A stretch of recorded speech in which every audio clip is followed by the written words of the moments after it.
The rain didn't just fall that night. It attacked the glass dome of the Grand Aurora Ballroom like 1,000 fists, each drop rattling the crystal structure as if the sky itself was warning that something ugly was about to happen inside. But no one in the glittering crowd cared about the storm. Not when the air inside was thick with champagne bubbles, expensive perfume, and the kind of gossip only the city's elite could trade with a straight face. It was the annual Hope Gala, a charity event dressed up like the Oscars. Celebrities posed for photographers near towering floral arrangements flown in from Holland that morning. Waiters in white gloves glided between marble columns with trays of caviar blinis. The clink of crystal glasses and the hum of strings from a live quartet filled every corner. This was the kind of room where fortunes were made with a handshake, and reputations could be destroyed with a single whispered sentence. At the heart of it all stood Daniel Everett. The man had the kind of charm you couldn't buy, though his tailored tuxedo, platinum cufflinks, and $20,000 watch suggested he'd tried anyway. Tall, with perfectly combed dark hair and that smug, practiced smile, Daniel had built a billion-dollar software empire and a public image as the city's golden boy. To the cameras, he was philanthropy wrapped in charisma. But Harper Langston knew better. She'd known the real Daniel, the man who could slice a person open with words and then smile like he'd just done them a favor. And tonight, Daniel was on a mission. She spotted him easily, standing beneath a glittering chandelier the size of a small car, holding court like a king at a banquet. At his side was a woman who could have stepped straight off a magazine cover, tall, 25 at most, with hair like spun gold and a laugh designed to be overheard. Her gown was liquid gold sequins, clinging to her curves with unapologetic precision. Harper's stomach churned, not from jealousy, but from the tiny rhythmic kicks inside her own body. Harper shifted her weight, her hand instinctively going to the swell of her belly beneath the storm blue silk dress she'd chosen for tonight. The baby was restless, like it could sense her rising heartbeat. She'd come here because Daniel had insisted, playing the concerned ex-husband who still wanted to keep things civil. It had been framed as an olive branch, but Harper knew a trap when she saw one. She was about to see why. Daniel leaned in toward his date, but his voice carried, whether by accident or design, across the table to a cluster of his peers. "Nobody wants a pregnant woman," he said casually, swirling the champagne in his glass. "Not in the boardroom, not at events, and definitely not in their bed." The laughter was immediate, sharp, and merciless. The young woman beside him giggled, her perfectly glossed lips parting like the comment was some brilliant truth she'd just learned. A few men chuckled under their breath, while others smirked behind their glasses. Harper felt the words slice clean through her. It wasn't the insult itself, she'd heard worse from Daniel in the privacy of their marriage. It was the deliberate way he said it here, now, in front of the city's most powerful people. He wanted her humiliated. She stood in the shadow of the ballroom's massive entryway, the storm raging behind the glass doors, the music swelling inside, and for a moment, the world seemed to freeze. Conversations became a dull roar, the lights too bright, her breath too shallow. She could turn around and leave. No one would blame her. She could retreat into the quiet of her apartment and wait for this night to fade into gossip she'd never have to hear. But she stayed, because in the corner of the ballroom, seated near the stage, was a man whose gaze had already found her. Tall, broad-shouldered, with an unmistakable air of power, he wasn't dressed for attention. But attention found him anyway. His charcoal suit was custom, his silver hair brushed back in deliberate waves, his cufflinks understated but worth more than most people's cars. She recognized him instantly. Adrian Wolfe, billionaire investor, media-shy mogul. The man who'd once turned down an invitation to the White House because he had better things to do. She'd met him only once before, briefly, at a tech summit Daniel had dragged her to during their marriage. She remembered his eyes, a shade between steel and smoke, and the way he'd looked at her like he saw more than the surface. And now, Adrian Wolfe was watching her like she was the most important person in the room. Harper drew in a breath, straightened her shoulders, and stepped fully into the light. The movement drew attention immediately. Heads turned, cameras pivoted, the hush of curiosity rippled outward.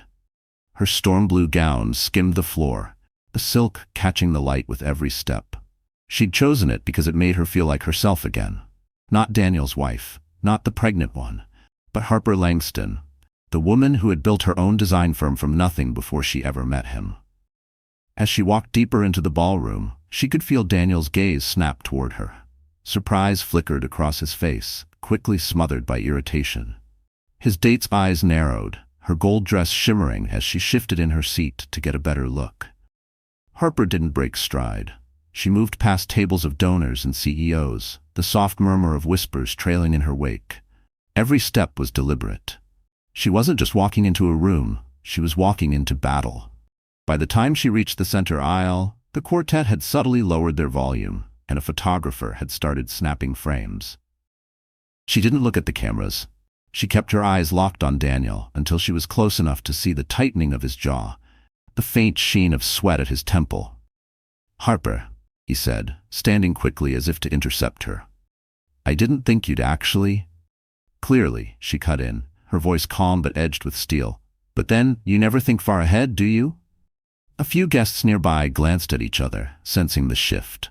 Daniel's date shifted uncomfortably, her smile faltering. Before Daniel could respond, another voice slid into the space between them, smooth, deep, and carrying effortlessly over the noise. "Ms. Langston." Harper turned to see Adrian Wolfe standing beside her, having crossed the room without her noticing. Up close, his presence was even more commanding, the kind that made people instinctively straighten their posture. "I was hoping you'd accept my invitation," Adrian said, offering his hand.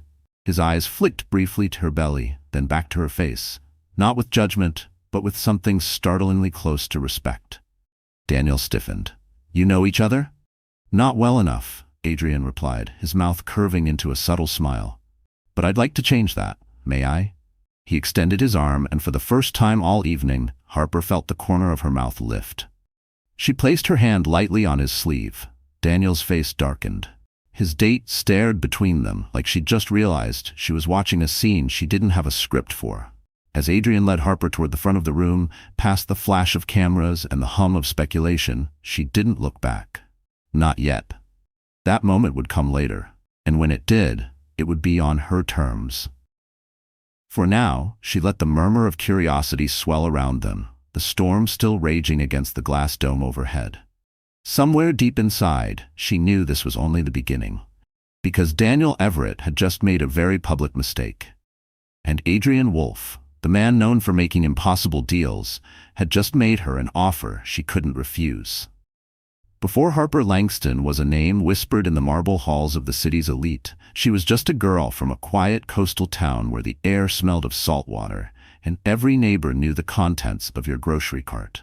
Summers were for bare feet on warm pavement, winters for huddling by the old brick fireplace in the Langston family home. She grew up on the kind of street where mailboxes leaned from years of ocean wind, and the school's annual fundraiser still meant hand-painted signs and pies cooling on porches. Her father, George Langston, was a high school art teacher with paint perpetually on his hands. Her mother, Claire, was a nurse whose patience could soothe even the most difficult patient. They didn't have much money, but they had the kind of love that wrapped around you like a favorite quilt, steady, unconditional, and warm. From them, Harper inherited a stubborn work ethic, a love for creating beauty, and a deep belief that people were, at their core, good. By 16, she was winning regional awards for her architectural sketches, clean, bold lines that hinted at a mind already seeing the world in shapes and possibilities. A scholarship to Parsons School of Design took her to New York, where the skyline became both her classroom and her muse. She thrived in the city's chaos, juggling late-night design projects with a part-time job at a boutique hotel. It was at a rooftop networking event for young designers that she first met Daniel Everett. He wasn't the richest man in the room then, but he carried himself like he would be. Sharp suit, sharper smile, and a way of speaking that made you feel like the only person in the crowd.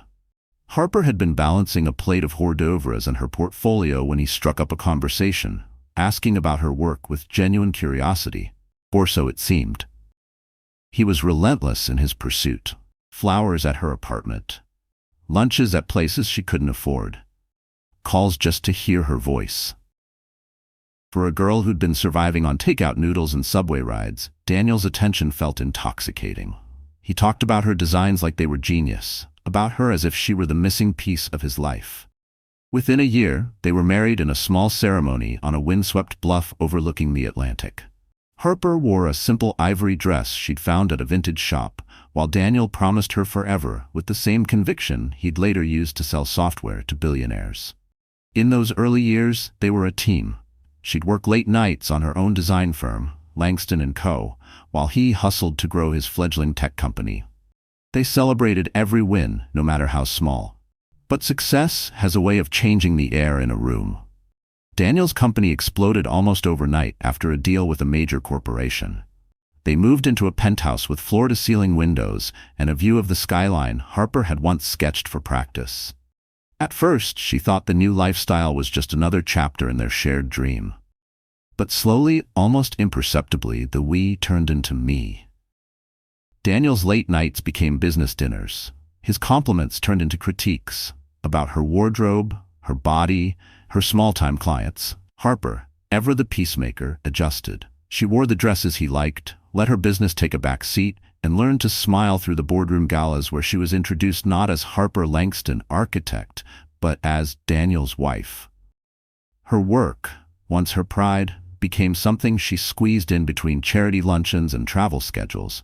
The pregnancy had been a surprise. A happy one, at least for her. She had imagined it would bring them back together, give them something to fight for. But Daniel's reaction, though outwardly supportive, was tinged with inconvenience. "We'll have to manage expectations with the investors," he'd said, as if their child was a scheduling conflict. As the months passed, the emotional distance grew into a canyon. The man who had once rubbed her aching feet after 12-hour shifts now recoiled at the idea of missing a networking event for a prenatal appointment.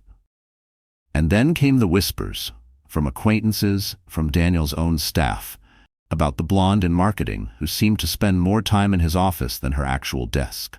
Harper had brushed them off, unwilling to believe it without proof. That proof had come like a slap, not in private, but under the blinding lights of the annual Hope Gala, with half the city's elite listening. "Nobody wants a pregnant woman." Daniel had said it without flinching, and she knew then that the man she'd once loved was gone. But here's the thing about Harper Langston. She had learned long ago how to survive storms. She'd survived leaving her small town for the chaos of New York. She'd survived the brutal architecture program at Parsons. She'd built a business from scratch in a city that devoured the unprepared. And while she'd bent herself to fit Daniel's world, she hadn't broken. Not yet.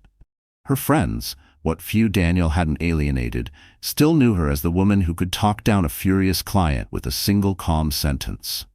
Her former professors still emailed her, urging her to return to the design world. Her sketches, hidden in the bottom drawer of her studio desk, still brimmed with ideas she'd never had the chance to build. And there was something else Daniel didn't know. Langston & Co. hadn't disappeared when she stepped back. It had grown quietly, steadily, under the leadership of her trusted partner, Mia Reynolds. The firm now had international clients and a waiting list for Harper's personal consultations. She had deliberately kept this from Daniel, partly to avoid his dismissive comments, partly because it was the one piece of herself she still owned completely. Which is why when Adrian Wolf's eyes met hers across that ballroom, something deep inside her shifted. She remembered the tech summit years earlier, the brief conversation where he'd asked her opinion on a building design instead of her husband's portfolio. He'd listened, really listened, and when she'd excused herself, he'd told her, "You see the world differently. Don't let anyone make you forget that."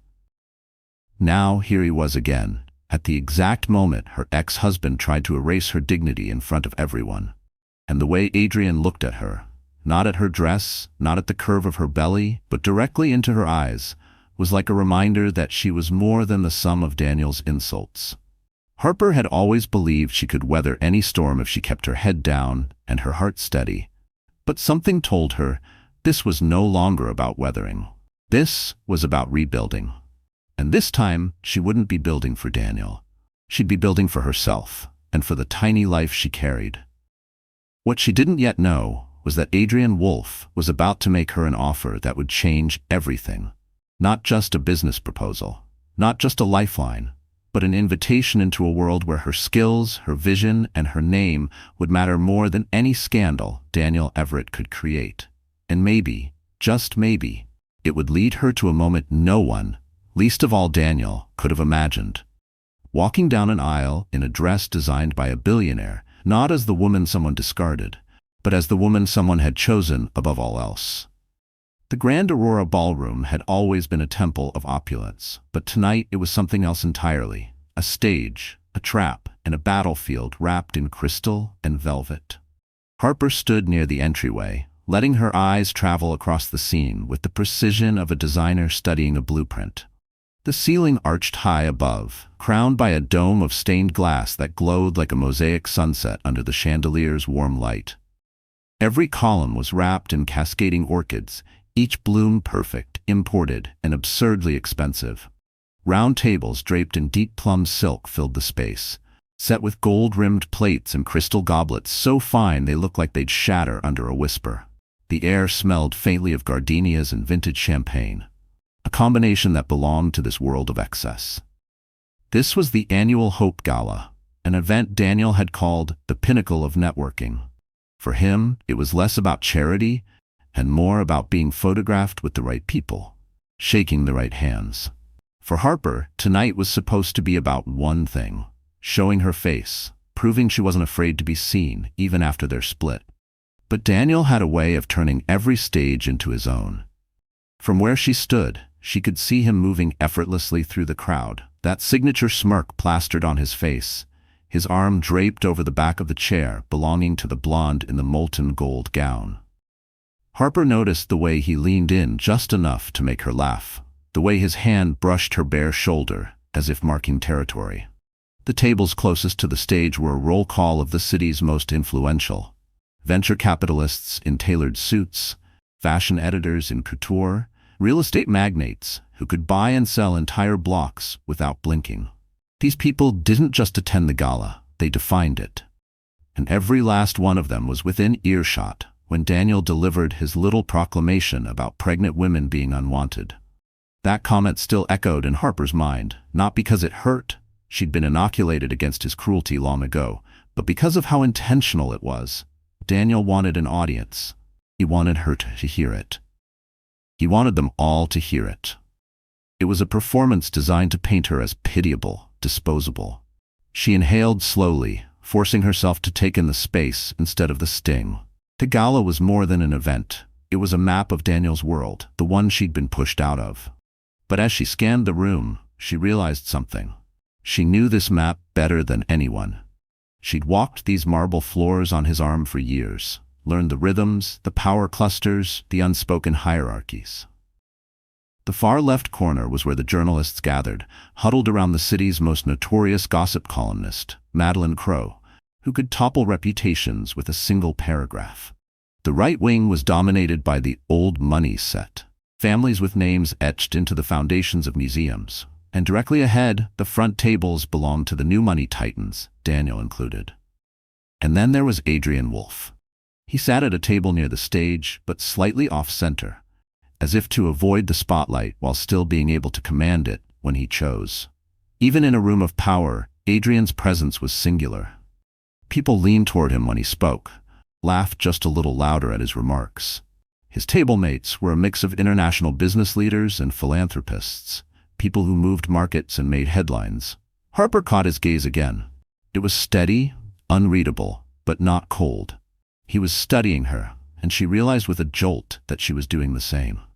She'd read about him, how he'd built his fortune from a small shipping firm into a global investment empire, how he'd turned down interviews for years, letting his work speak for itself. But what fascinated her now wasn't his resume. It was that he didn't look at her the way everyone else in this room did. There was no pity, no curiosity laced with judgment, just interest.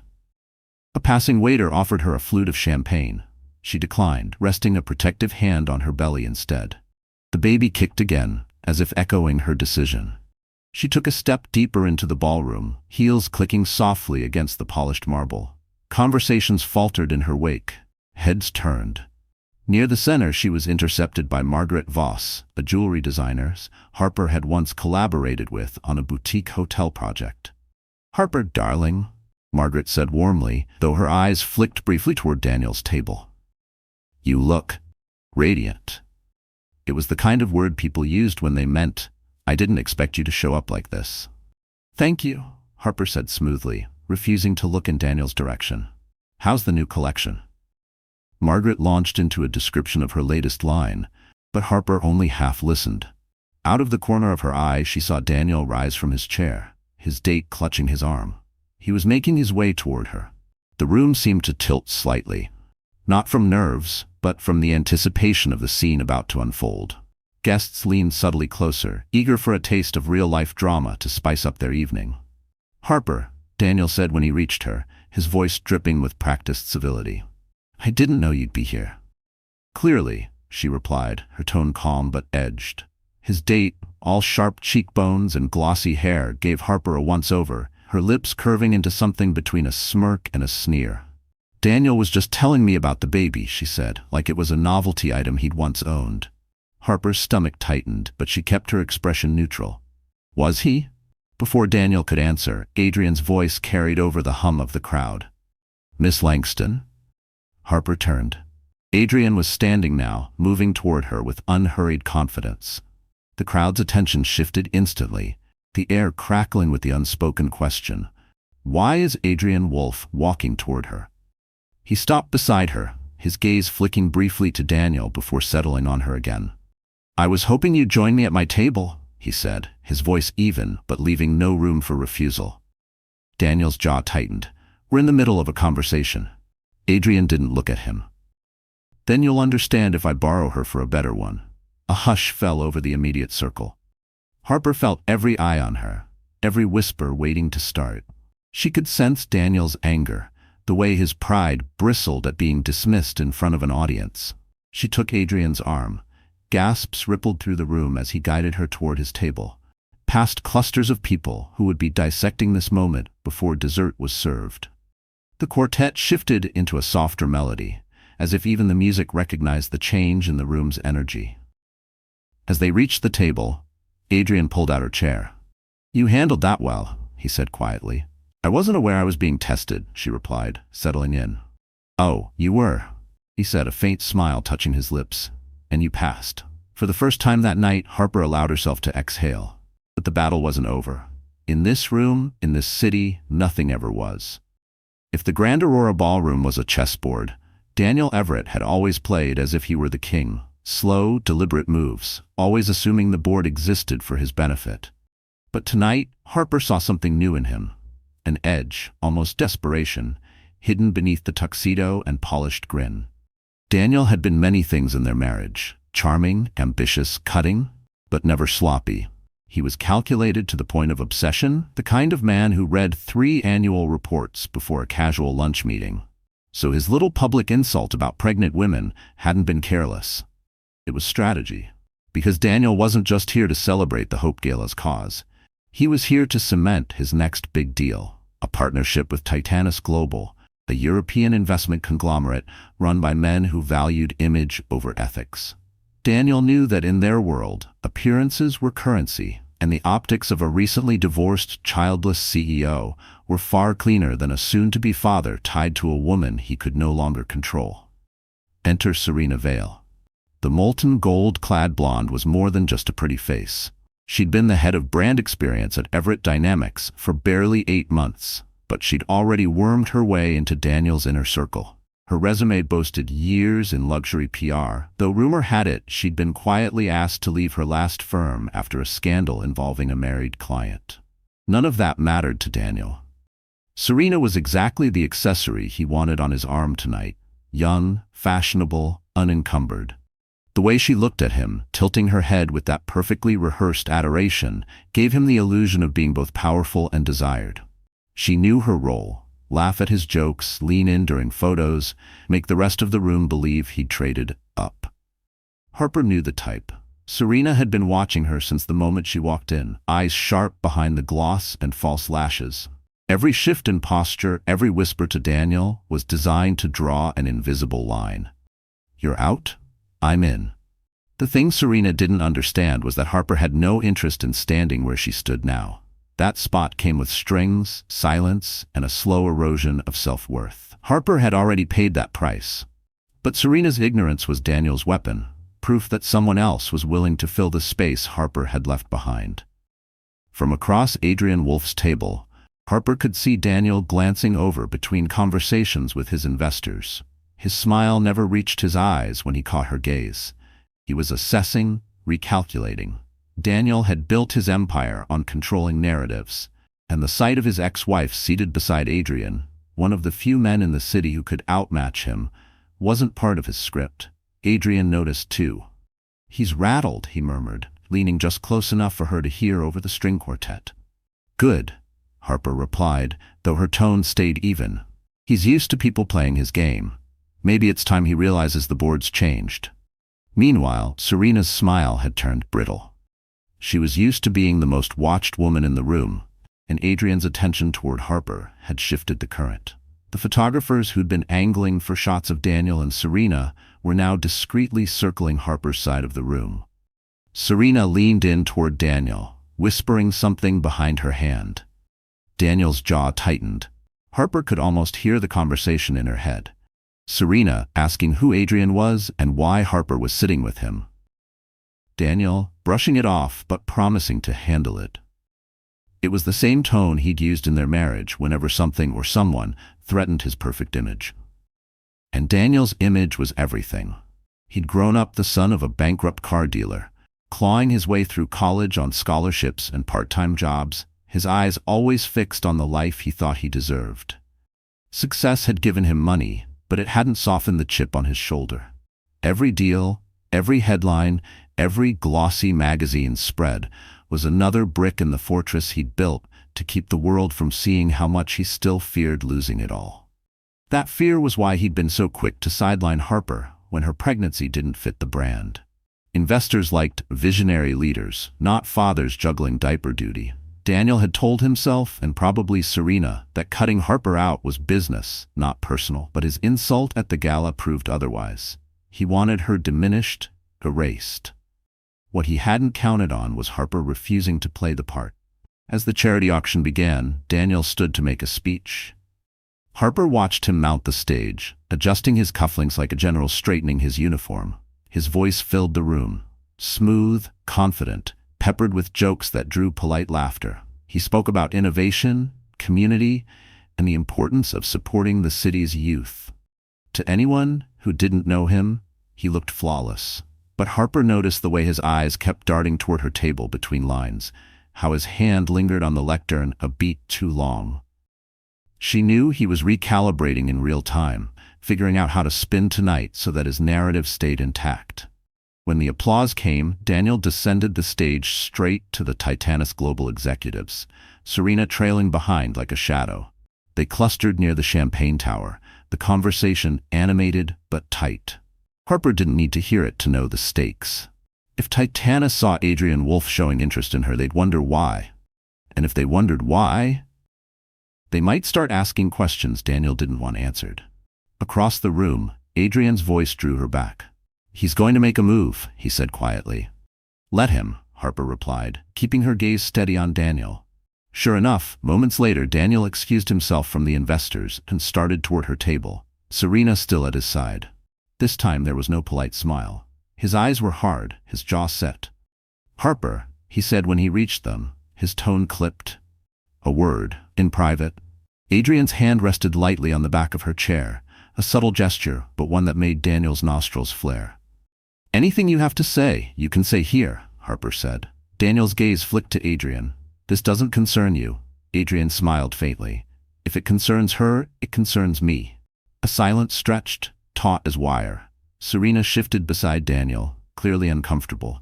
The eyes of nearby guests burned on them, waiting for the next move. Daniel leaned in, lowering his voice but not enough to escape the room's sharp ears. "You think sitting at his table is going to change anything? You're still..." He caught himself glancing at Adrian, then back at Harper. "You're still you." Harper met his stare, calm and unflinching. "Exactly. And that's the problem for you, isn't it?" Daniel straightened, his composure cracking for just a moment before he turned on his heel and stalked away, Serena hurrying to keep up. As they disappeared into the crowd, Harper felt the tiniest shift in the room's air. The whispers would spread, the balance would change, and for the first time in a long while, Daniel wasn't holding all the pieces. The charity auction was in full swing, and the Grand Aurora Ballroom thrummed with the competitive energy of people who measured generosity in the number of zeros they could outbid their peers with. The auctioneer's voice rang out from the stage. "We'll start the bidding at $50,000 for a private Mediterranean yacht cruise, donated by Titanus Global." Hands shot up across the room. Waiters navigated the crowd with trays of champagne, weaving between murmured conversations and bursts of applause. From Adrian Wolf's table, Harper watched the scene like an outsider peering into a world she once lived in. She could feel Daniel's presence even when she couldn't see him, an oppressive awareness, like standing too close to a storm cloud. She knew he wasn't finished with her tonight. Daniel never walked away without trying to reclaim control. Sure enough, she spotted him across the room, speaking with the Titanus Global executives, his arm gesturing subtly in her direction. The men glanced over, curiosity flickering in their eyes. Then Daniel smiled that carefully curated smile, and Harper felt the prickle of anticipation crawl up her spine. The auctioneer tapped the microphone. "Ladies and gentlemen, before we continue, our esteemed host for the evening, Mr. Daniel Everett, would like to make a special announcement." Applause rippled politely as Daniel stepped onto the stage, Serena trailing behind him like a sequined shadow. He accepted the microphone from the auctioneer and faced the crowd, his expression all practiced warmth. "I want to thank each and every one of you for being here tonight," Daniel began. "This gala isn't just about raising money, it's about celebrating the future. And speaking of the future," his eyes found Harper's, and she knew instantly this wasn't going to be about charity. "I'm thrilled to share some personal news," Daniel continued, resting a hand on Serena's back. "In a few short months, Serena and I will be launching a new philanthropic initiative, one that focuses on empowering young entrepreneurs. Serena will be leading this effort as our new Director of Innovation at Everett Dynamics." Polite applause followed, but Harper felt the air in the room tighten. The subtext was as loud as a shout. Serena wasn't just Daniel's date. She was stepping into a public role, a role that once belonged to Harper during their marriage. Daniel wasn't finished.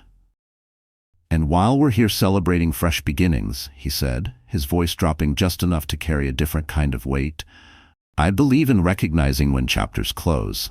It's important to wish people well when they move on." So, to Harper Langston, every head in the room turned toward her.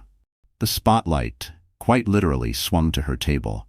"I want to wish you the very best as you transition into this new stage of life," Daniel said, his smile sharp enough to cut glass.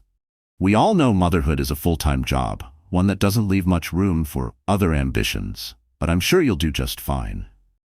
The implication landed like a slap. Around the room, some guests exchanged awkward glances, others smirked behind their champagne flutes. Serena's smile was all teeth. Harper's fingers tightened around the stem of her glass, but she kept her face composed. This was the move she'd been waiting for. The public strike meant to box her into the role of a discarded, soon-to-be-forgotten ex-wife.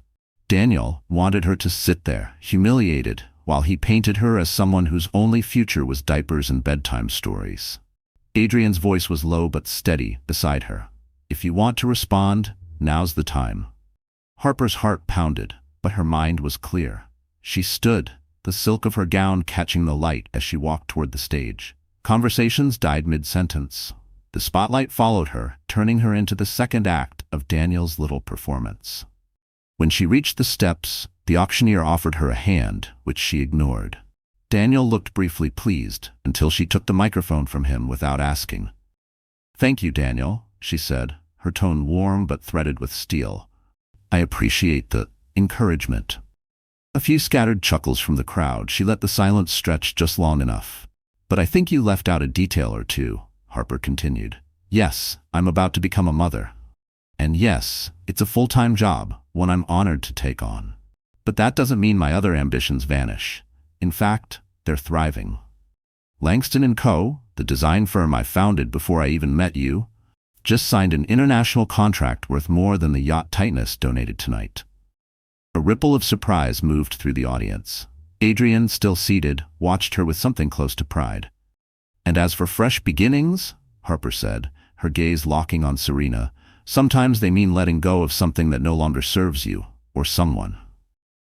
The ballroom was silent now, except for the faint hum of the air conditioning. Daniel's jaw was tight, his smile frozen in place.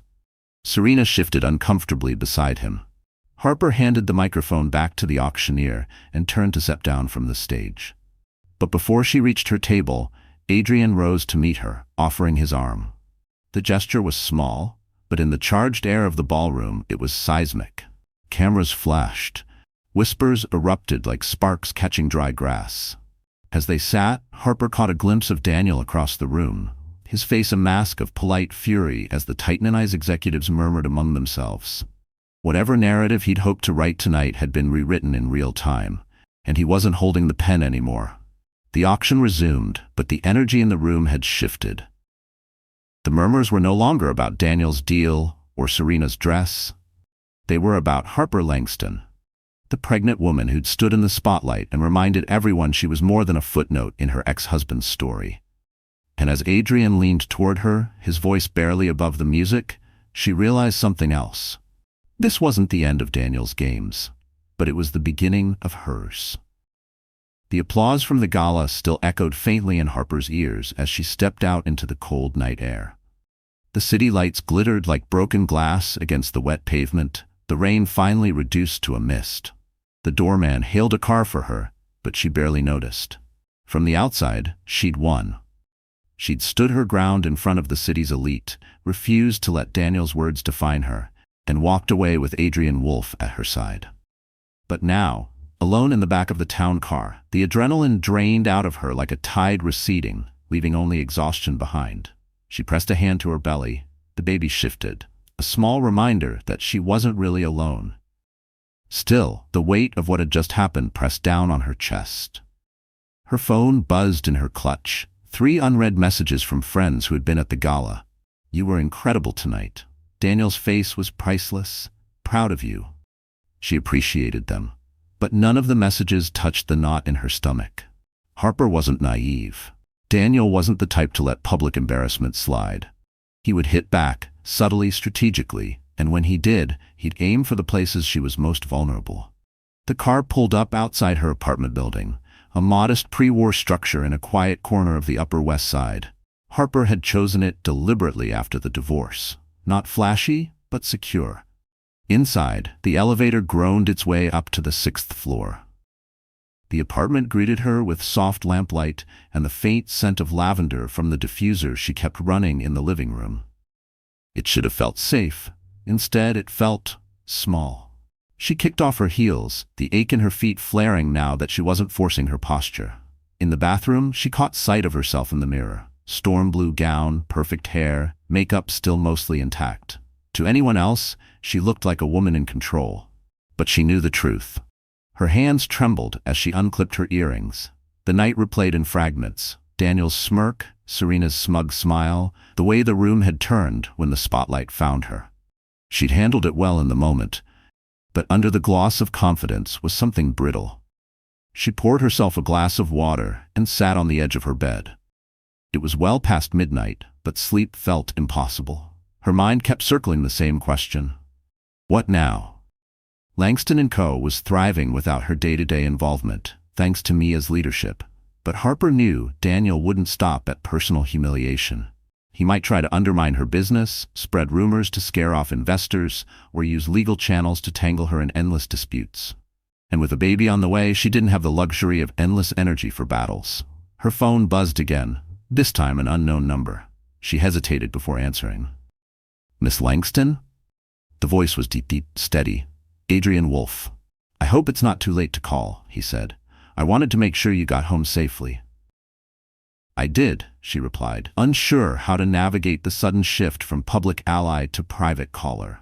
You handled yourself well tonight, Adrian continued, but you know Everett won't let this go. I'm aware, she said quietly. There was a pause on the line. I've seen men like him before. They burn every bridge they cross, and they don't notice until they're standing alone.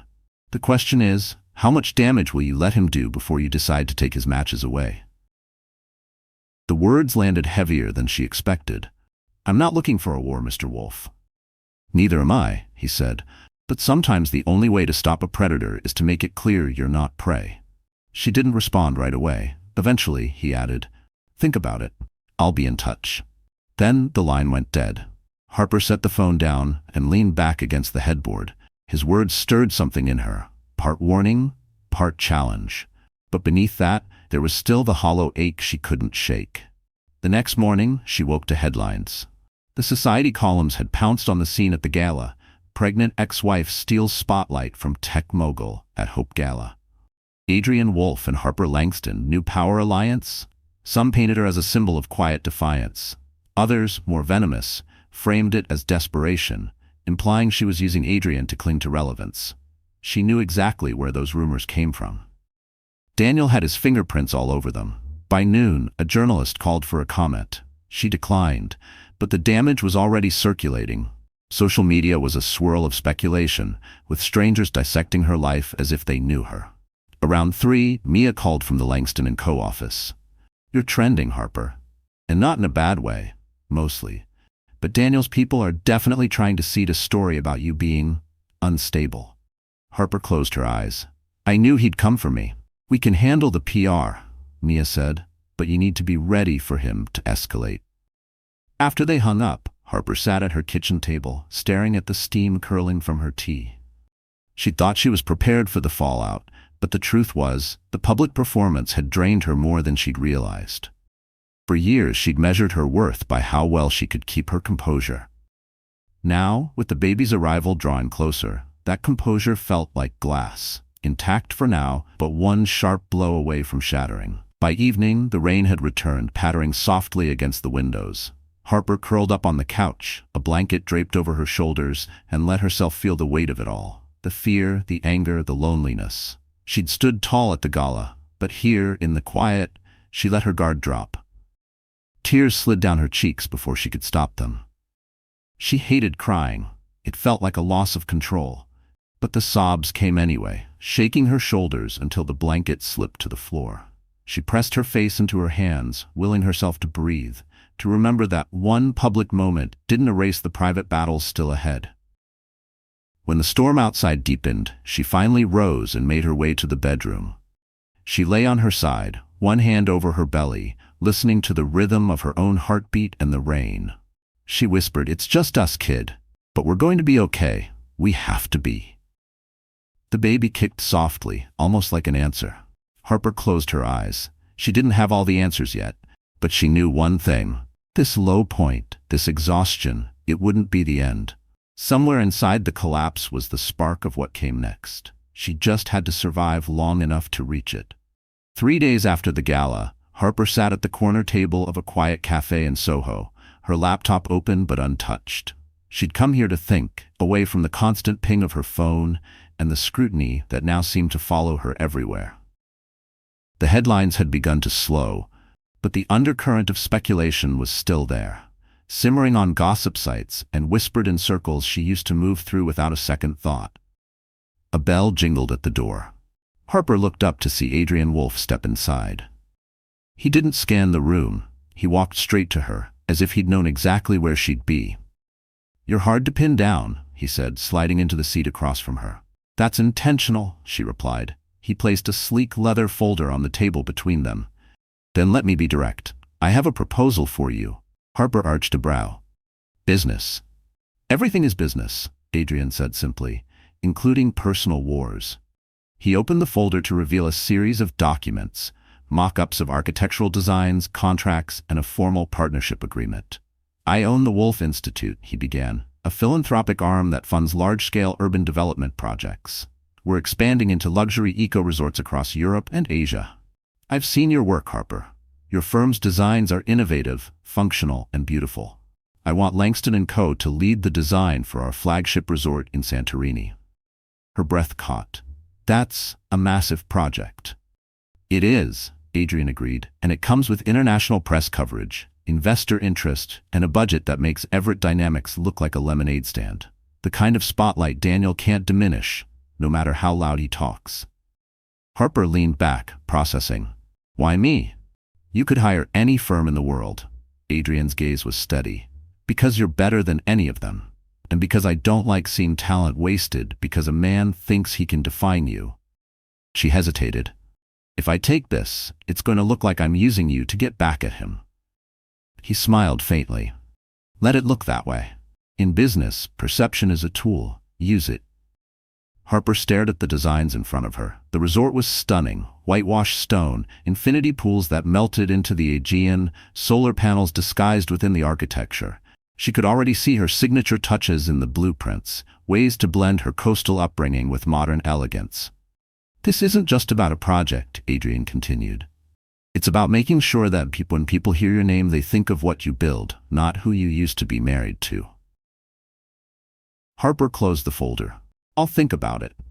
Adrian studied her for a moment, then nodded. You have until Friday. He stood, leaving a business card on the table.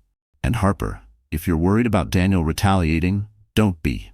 I've dealt with bigger predators. After he left, Harper sat in silence. She thought of the years she'd put her own career aside for Daniel's ambitions, the sketches gathering dust in her studio, the way her name had become a footnote in his story. She thought of the baby growing inside her and the kind of example she wanted to set. That night, she called Mia. How do you feel about taking on the biggest project of our lives? Mia's squeal of excitement nearly burst Harper's eardrum.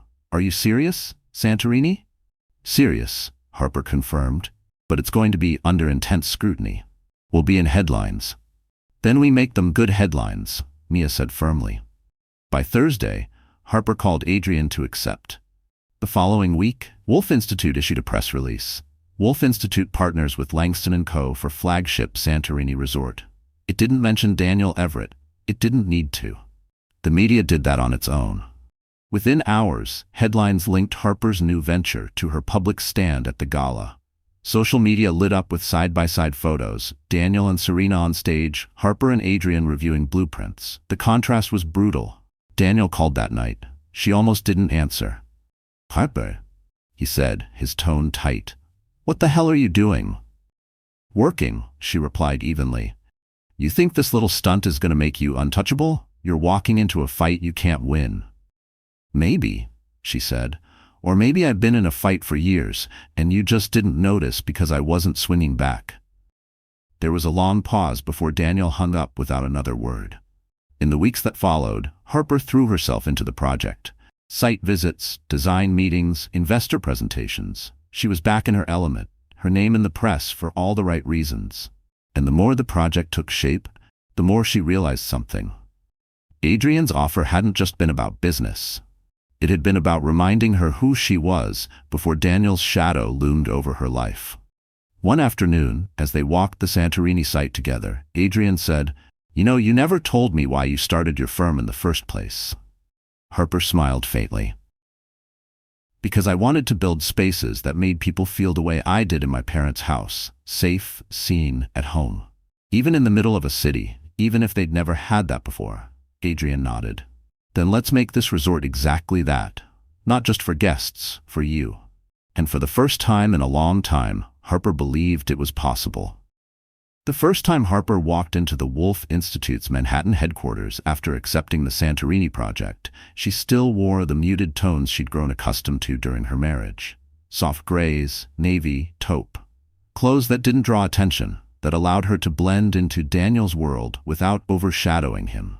That ended within a month. Working alongside Adrian's team was like stepping into a different atmosphere. One where her ideas were not only heard, but amplified. Every meeting, every presentation, she felt herself standing taller, speaking louder, reclaiming the space she'd once surrendered. Mia noticed it first. You're different, she said during a late-night Zoom call. Your voice, there's power in it now. Harper shrugged, but she felt it too.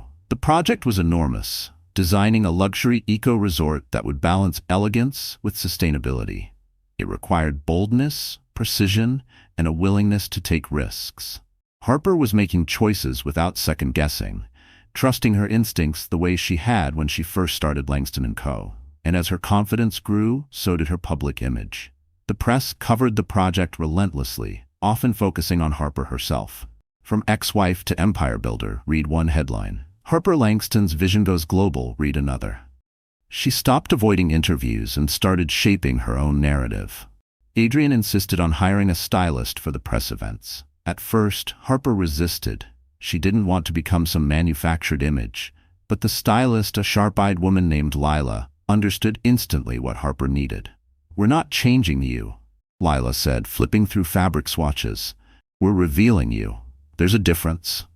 Gone were the safe neutrals. Harper began wearing bold architectural silhouettes that echoed her own design aesthetic. Clean lines, rich colors, unexpected details. A crimson silk coat over a midnight jumpsuit, a structured white dress with an asymmetrical neckline. Even her maternity wear became a statement. Elegant, unapologetic, impossible to ignore.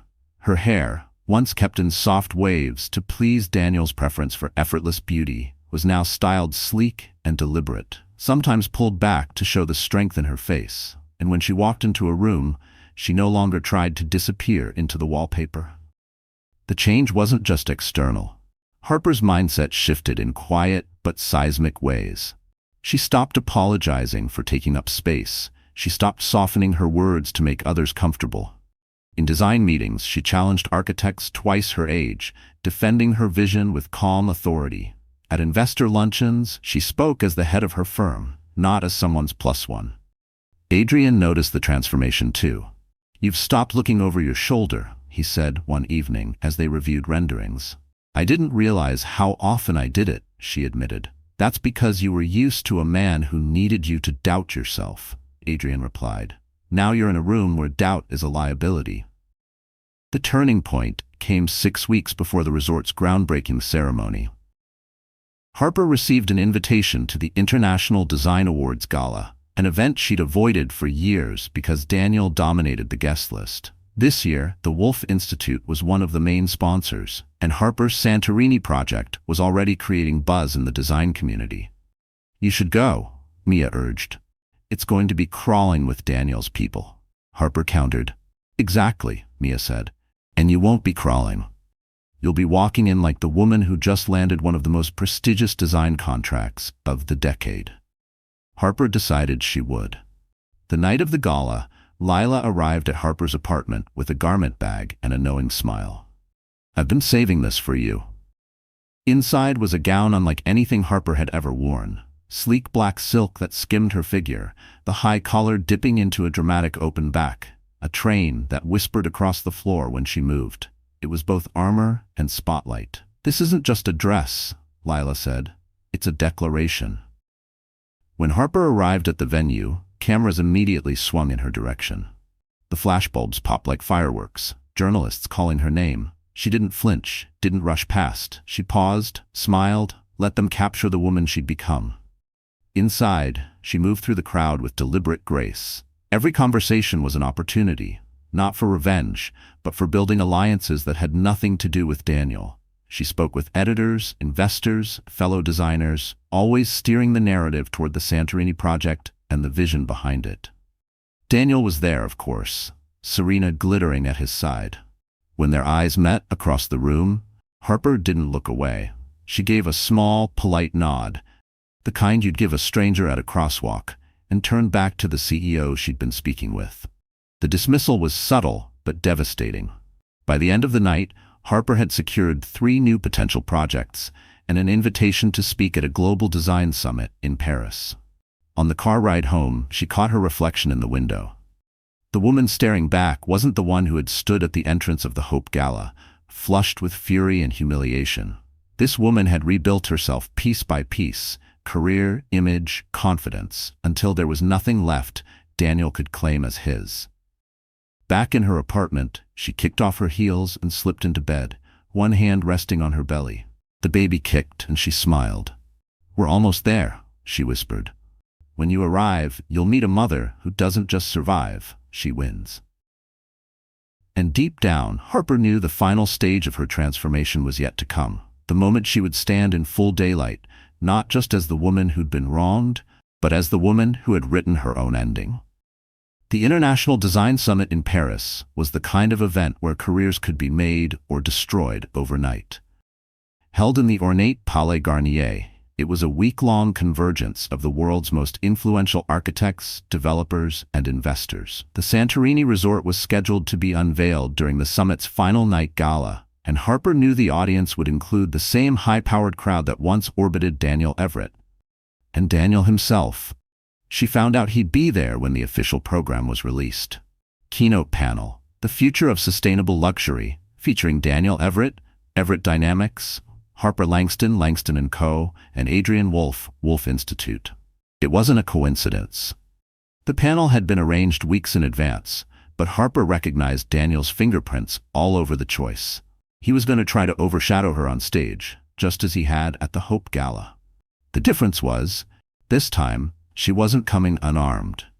On the night of the gala, Harper stepped out of her car in a gown the color of molten silver, the fabric catching the light with every move. Her hair was pulled back in a sleek twist, diamond drop earrings framing her face. She was 8 months pregnant now, and she wore it like a crown. Cameras flashed wildly as she walked the crimson-carpeted steps of the Palais, Adrian at her side. Inside, the stage was set with 3 chairs and a glass podium. The audience filled the gilded auditorium, conversations echoing under the painted dome. Harper took her seat beside Adrian, directly across from Daniel. He gave her a tight smile, meant to rattle her, but she only returned a polite nod. The panel began with moderated questions about design philosophy and sustainability. Adrian spoke first, laying out the Wolf Institute's commitment to environmentally responsible luxury. Then, it was Daniel's turn. He leaned forward, charming the audience with rehearsed anecdotes, careful to frame Everett Dynamics as a leader in innovative living spaces. When the moderator turned to Harper, Daniel made his move. "Of course," he said smoothly, "Miss Langston has a unique perspective. Balancing a demanding career with the impending responsibilities of motherhood must be a challenge. I imagine it limits certain ambitions." The tone was pleasant, but the jab was razor-sharp. The audience shifted, sensing tension. Harper smiled, but there was steel in her voice. "It's interesting you bring that up, Daniel, because for me, becoming a mother hasn't limited my ambitions. It's expanded them. I'm designing not just for clients, but for the next generation. And the Santorini project is proof that you can lead on the global stage without sacrificing what matters most." Applause broke out, but Harper wasn't finished. She reached for the small remote hidden under her notes and clicked to bring up the first slide on the massive screen behind them. A 3D rendering of the Santorini resort filled the screen. Sunlit terraces, glass-walled suites, and her signature architectural flourishes. "This," she said, turning to the audience, "is the future of sustainable luxury. Langston & Co. has partnered with the Wolf Institute to create a space that not only blends with its natural surroundings, but actively contributes to the preservation of the island's ecosystem. Solar integration, water reclamation, and a zero-waste design process, things Everett Dynamics has yet to implement in its residential projects." The last line landed like a hammer. A few gasps rippled through the crowd. Adrian's lips curved slightly, but he said nothing. This was Harper's stage. Daniel shifted in his seat. "We've explored similar initiatives." "Explored," Harper cut in, her tone polite but unyielding. "Meanwhile, we've built them. The groundbreaking is in 6 weeks, and we're already booked for the first year of operation. The demand is proof that innovation doesn't wait for permission." The audience erupted in applause, this time louder. Cameras flashed. Somewhere in the balcony, a journalist typed furiously. And then Harper delivered the final blow. "As part of this project," she said, "we're launching the Langston Fellowship, a program funding young architects from underrepresented communities to study and work on international projects, fully funded by the resort's profits. Because creating beautiful spaces means nothing if we don't create opportunities for the next generation to design them." The applause turned into a standing ovation. Even some of Daniel's usual allies rose to their feet. The moderator, caught up in the energy, wrapped the panel quickly. As they exited the stage, Daniel caught Harper's arm. "Nice performance," he said under his breath, "but this won't last." Harper met his gaze, unflinching. "You're right, this isn't a performance. This is the rest of my life." She walked away before he could reply, Adrian falling into step beside her. At the gala dinner that followed, Harper was surrounded by potential partners, journalists, and designers eager to work with her. Every conversation, every handshake felt like a nail sealing the coffin of Daniel's control over her narrative. Later that night, as she stood on the balcony overlooking Paris, Adrian joined her with 2 glasses of sparkling water. "You didn't just win tonight," he said. "You rewrote the game." Harper looked out at the glittering city, one hand resting on her belly. "No," she said quietly. "I just remembered I was always playing it." The weeks after the Paris summit moved quickly. The Santorini resort project became the darling of the international design press, gracing the covers of industry magazines and trending on social media feeds across continents. Investors poured in, not just for the project, but for Harper Langston herself. For the first time in years, she didn't feel like she was running from Daniel's shadow. She was running toward something of her own making. Her days were packed. Video conferences with the Greek construction team, consultations with environmental engineers, strategy meetings with Adrian. At night, she'd sit in her apartment with design sketches spread across the coffee table, the baby's rhythmic kicks keeping her company. Then, one crisp spring morning, Harper stood on the Santorini cliffs. The sea stretched out endlessly before her, its blue so vivid it seemed almost unreal. The groundbreaking ceremony was moments away. Local officials, international press, and the Wolf Institute's board members milled about under white canopies. The air buzzed with excitement, but Harper felt a calm settle over her. She wore a white linen dress that skimmed her pregnant form, her hair loose and wind-tossed. No armor, no stage makeup, just herself. Adrian approached, offering her a small velvet box. "This is for you," he said. Inside was a delicate necklace, an uncut diamond suspended on a thin gold chain. "It's not polished," he explained, "because you didn't need to be made perfect. You were always enough." Harper smiled, touched in a way she couldn't put into words. She clasped it around her neck, feeling its quiet weight. When it was time for speeches, Adrian introduced her as the visionary behind the project. The applause was immediate and genuine. Harper stepped up to the podium, the breeze tugging at her dress. "I've been asked what this resort means to me," she began. "And the truth is, it's more than buildings and blueprints. It's proof that no one, not circumstance, not opinion, not even betrayal, gets to define the limits of what you can build. Only you do." She paused, scanning the crowd.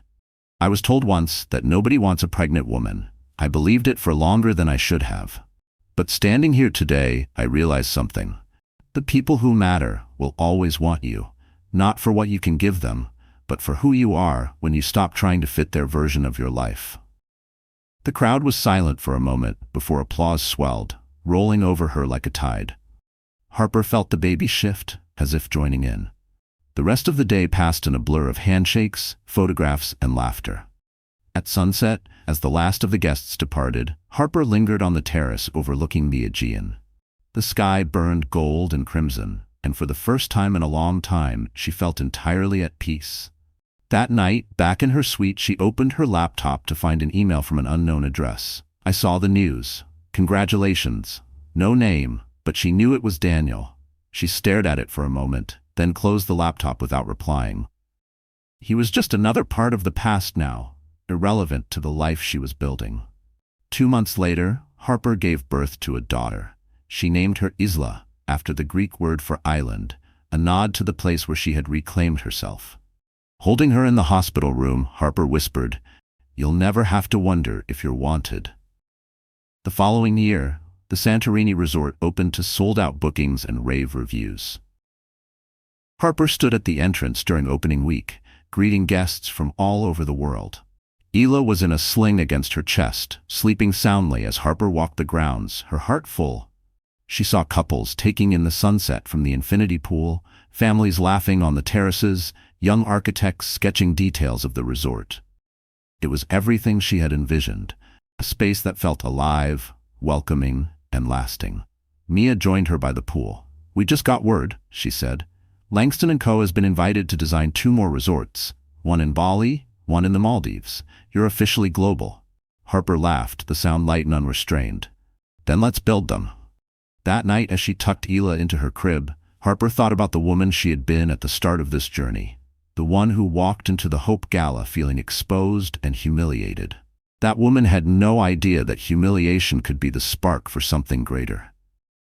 Because the truth she had learned, the truth she would teach her daughter, was simple. You are never as powerless as someone wants you to believe. Power isn't given. It's taken back, piece by piece, until you remember it was yours all along.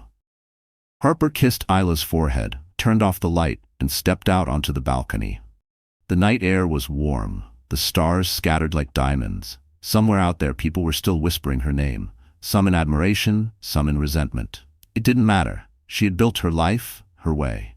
And nothing, not an ex-husband's cruelty, not a room full of skeptics, not the fear of starting over, could take that from her.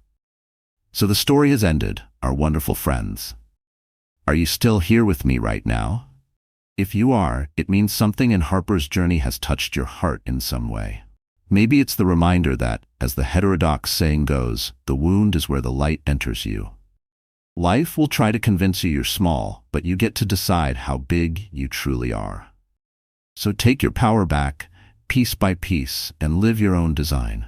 If this story has moved you, drop a comment below, like this video, share it with someone who needs it.